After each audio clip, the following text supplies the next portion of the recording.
I never believed a single night could rewrite the quiet rhythm of a marriage.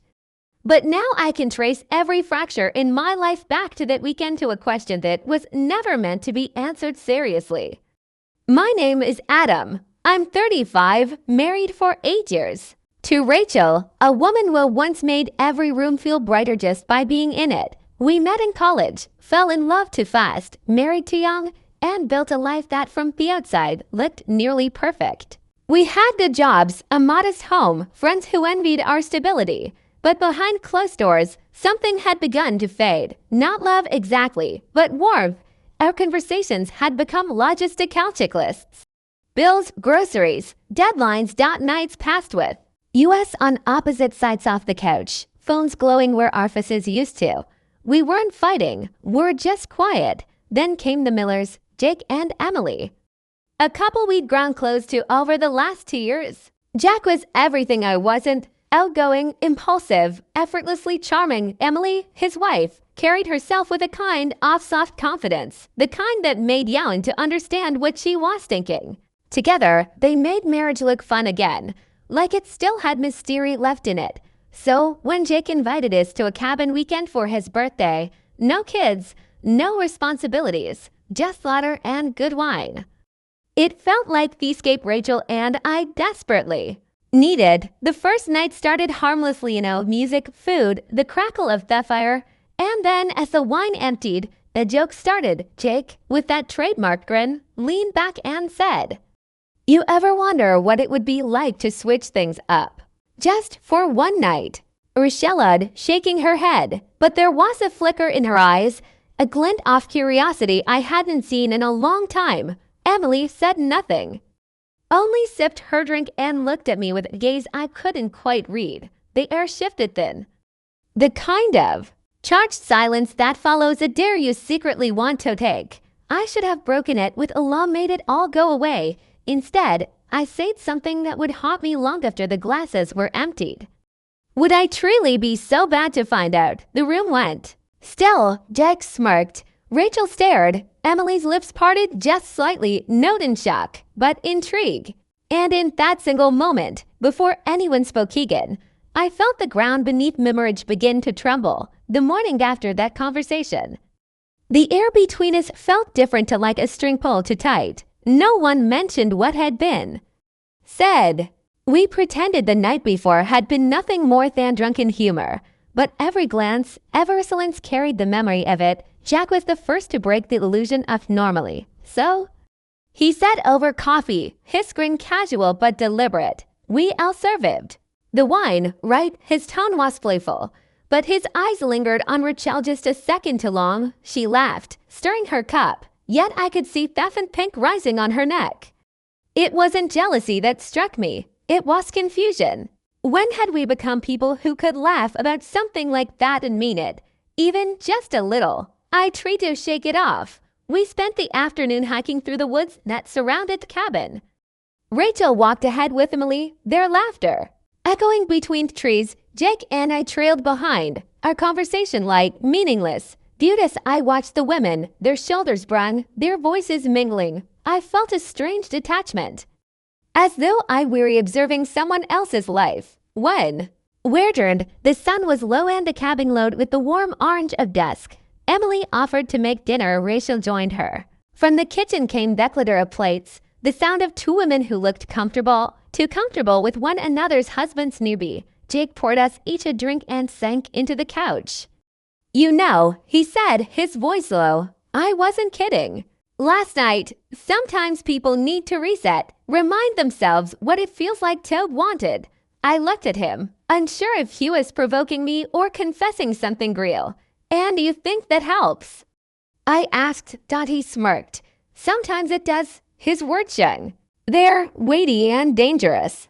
I could hear the laughter from the kitchen, Rachel's laughter, and realized that how long it had been since I'd heard it sound that free. When dinner was served, the four of us sat around the table. The conversation lighter than it had been in months. The wine flowed, the candles flickered, and every small touch, a brush of fingers, a shared glance seemed to carry a new electricity. By the time dessert was finished, The boundaries between us had softened into suggestion. Emily's knee brushed mine under. Feedable. Rachel leaned closer to Jake as he poured him another glass. No one said a word about it, but we all knew something unspoken had been set in motion, slow, quiet, unstoppable. And Aussie watched Rachel smile across the table. I couldn't tell whether I wanted to pull her closer or let her drift away. That night, the cabin seemed to breathe with its own rhythm. The whisper of wind through pine, the low hum of music, the crackle of firelight painting shadows across the walls. We'd spent the day pretending nothing had changed, but now pretense was. Bond, the air felt charged like the moment before a storm. Rachel sat beside Jake on the couch, their shoulders nearly touching. I caught her stealing a glance at him, quick, nervous, but not unwilling. Emily, across from me, tilted her head, her eyes finding mine through the dim light. There was a challenge in that look. One part curiosity, one part invitation. Every instinct told me Tostin to say something that would anchor us back to sanity, but instead, it stayed. I listened as Jake joked as Rachel laughed, as Emily's hand brushed against my arm and lingered there just as a con. Too long, the conversation drifted, lazy and dangerous. Jake, always the instigator, leaned forward.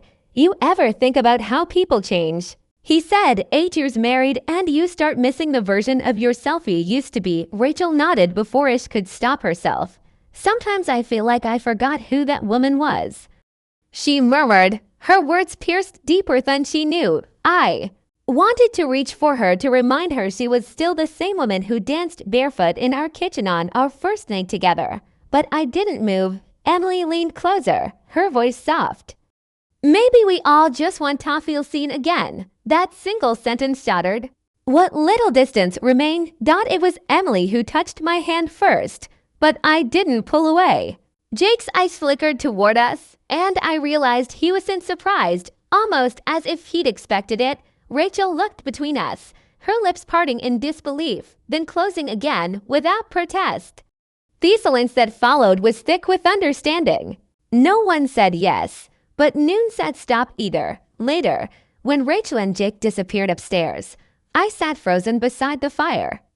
Unsure if I just watched my marriage end or transform into something unrecognizable. Emily sat close enough for me to feel the warmth off her skin. You don't have to overthink it, she whispered. It's just one night. But even as I nodded, I knew she was wrong. Some nights don't fade. Lyco, they stain. And as her lips found mine, I understood that whatever happened next, whatever version of Adam existed after this, he wouldn't be the same man Rachel married. When dawn crept through the cabin windows, the world felt unnaturally still, as though Thephorist itself held its breath. The fire had died to gray embers, and beside me, Emily stirred quietly beneath a blanket that wasn't mine. For a moment, I couldn't move. My body felt heavy, numb. The weight of what I'd done pressed against my chest like a second heartbeat. Upstairs, I heard movement, soft footsteps, a door closing, then silence. I didn't need to look to know it was Rachel. I dressed slowly, each motion deliberate, as if dragging time might undo the night. Emily sat up, her voice husky. We said it was just one night, she whispered, watching me. No, I said. Though the words tasted hollow, nothing about it felt simply no more. When I stepped outside, the air was cold, biting. The trees were soaked with morning light, beautiful and indifferent. For the first time, I felt full distance between who I was yesterday and who I'd become overnight. Rachel was sitting by the lake, her hair pulled into a loose knot, her arms wrapped around her knees. I wanted to say her name, to tell her I was sorry, but how do you apologize for something you both silently allowed? She didn't look up when I sat beside her. The reflection of the sunrise shimmered across the water, fractured and trembling like us. After a long silence, she said, "Did you think it would fix us?" Her voice wasn't angry. It was sweet, resigned, the tone of someone who already knew the answer. "No," I said. "I think I just wanted to feel something again." Rachel nodded, her eyes glossy but dry. I did too. That was the hardest part. Realizing we'd both reached for someone else, not out of malice, but out of emptiness. We tried to fill the space between us with other people, thinking it would make the distance smaller, but it only stretched it wider. When we drove home that afternoon, the silence was suffocating. The radio played softly, but even the music sounded foreign. Emily's perfume lingered faintly on my skin. I could feel Rachel's presence beside me, but it was as though we were separated by miles. Every glance out the window felt like confession. Every mile closer to home felt like punishment. By the time we reached our driveway, we weren't husband and wife anymore, just two strangers carrying the same secret, and deep down, I knew the hardest part wasn't that it happened. It was that a part of me didn't regret it, not yet. It's strange how silence can become a language. Weeks passed after that weekend, and Rachel and I spoke less and less, not out of anger, but out of exhaustion. The kind of tired that seeps into the bones where words feel useless because both people already know too much. We tried to pretend. Dinners resumed. Laundry folded, alarm set. All quiet routines that make a marriage look alive from the outside. But beneath every gesture was a ghost. Every touch felt cautious, borrowed. I could still feel Emily's breath against my skin sometimes, like an echo I couldn't shake. One evening, while washing dishes, Rachel finally spoke. "I keep thinking about her," she said, and him, about how it felt. Her voice trembled, but she didn't look at me. I waited, unsure whether she wanted forgiveness or permission. Then she turned, tears streaking but never falling. "I don't hate you, Adam. I just don't know who we're anymore. Neither did I'd always imagined. Betrayal as a single sharp moment, something that breaks cleanly, but this was slower, quieter. It wasn't the act itself that destroyed us. It was realization that the people we used to be were already gone before that night began. Therapy came. Next, not as affix, but as a lifeline. The counselor asked us to describe what we missed most about each other. Rachel said she missed how I used to listen, not just hear, but listen.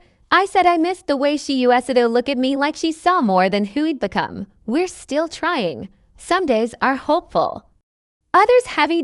Sometimes she reaches for my hand while watching TV, and for a fleeting second, it feels almost normal again. Other nights, the space between us feels wider than ever. Emily and Dick divorced 2 months after the trip. I heard about it through mutual friends, but I didn't reach out. There's nothing left to say that wouldn't sound like an excuse. Now, when I think about that night, it feels less like a memory and more like a turning point. The place where two people finally stopped pretending everything was fine. Love doesn't always vanish with anger. Sometimes it just fades quietly until you wake up beside someone who remembers the same story differently. Rachel and I still share a bed, still share a life, but every morning, I wonder if love is something you rebuild or something you learn to live without. Because some choices don't destroy you all at once. They just keep whispering, reminding you that once for any night you crossed a line you can never uncross.